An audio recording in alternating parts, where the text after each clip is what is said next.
ரசூல் ஸல்லல்லாஹு அலைஹி வஸல்லம் ஹஜ்ஜுக்கு போயிருக்காங்க. ஆனா யாராச்சும் உங்க வாழ்க்கையில ரசூல் ஸல்லல்லாஹு அலைஹி வஸல்லம் சொன்னாங்கன்னு சொல்லும் பொழுது அல் ஹாஜ் ரசூல் ஸல்லல்லாஹு அலைஹி வஸல்லம் சொன்னாங்கன்னு சொல்லியிருக்கிறீங்களா? அப்படி சஹாபாக்கள் யாரும் சொல்லியிருக்காங்களா? அபூபக்கர் சித்திக் ஹஜ்ஜுக்கு போனாங்களா இல்லையா? அல் ஹாஜ் அபூபக்கர் சித்திக் ரலியல்லாஹு அன்ஹு யாராவது சொன்னீங்களா? அல் ஹாஜ் உமர் ரலியல்லாஹு அன்ஹு சொன்னீங்களா? கேள்விப்பட்டிருக்கீங்க ஒரு வார்த்தையாச்சு? அதெல்லாம் கேட்கல. சரி, 4 இமாம்ங்கறாங்க அபூ ஹனீஃபா ஷாஃபின்னு, அவங்க ஹஜ்ஜுக்கு போனாங்களா இல்லையா? அல் ஹாஜ் அபூ ஹனீஃபா ரஹ்மத்துல்லாஹி அலைஹி யாராவது சொன்னீங்களா? அல் ஹாஜ் ஷாஃபி ரஹ்மத்துல்லாஹி அலைஹி சொன்னீங்களா? இதெல்லாம் நேத்து முந்தா நாள் நுழைஞ்ச சனியம். இதுக்கு இஸ்லாம் சம்பந்தம் கிடையாது.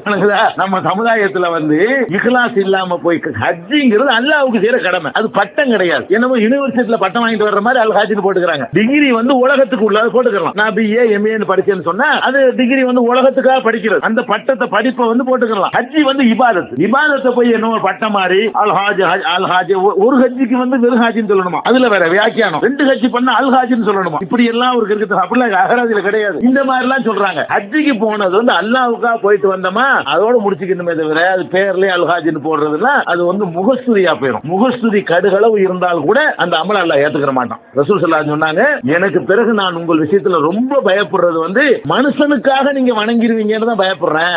ரியான்னு சொன்னா என்னன்னு கேட்டா அல்லாஹ்வுக்கு செய்யற வணக்கத்தை மனுஷனுக்காக செய்யறது. 4 பேர் பாராட்டணும். இதுல எந்த அளவுக்கு ஆயிடுச்சுன்னு சொன்னா போறதுக்கு முன்னாடி அவங்களே காசை கொடுத்து போஸ்ட் அடிச்சு விட்டுறாங்க. எவனும் விட்டுறது இல்ல.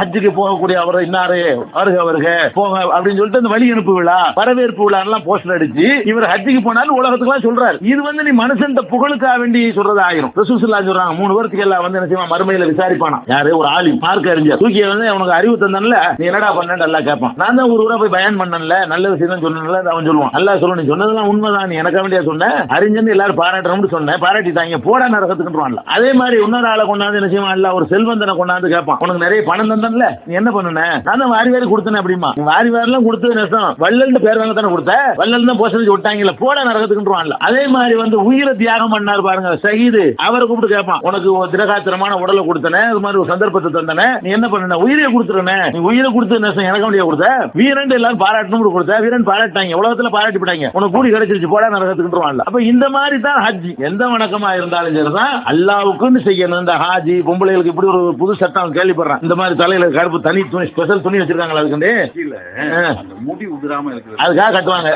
அதை காலமெல்லாம் கட்டிக்கிறது, இது ஹாஜியான்னு சொல்றதுக்காக கட்டிக்கிறது.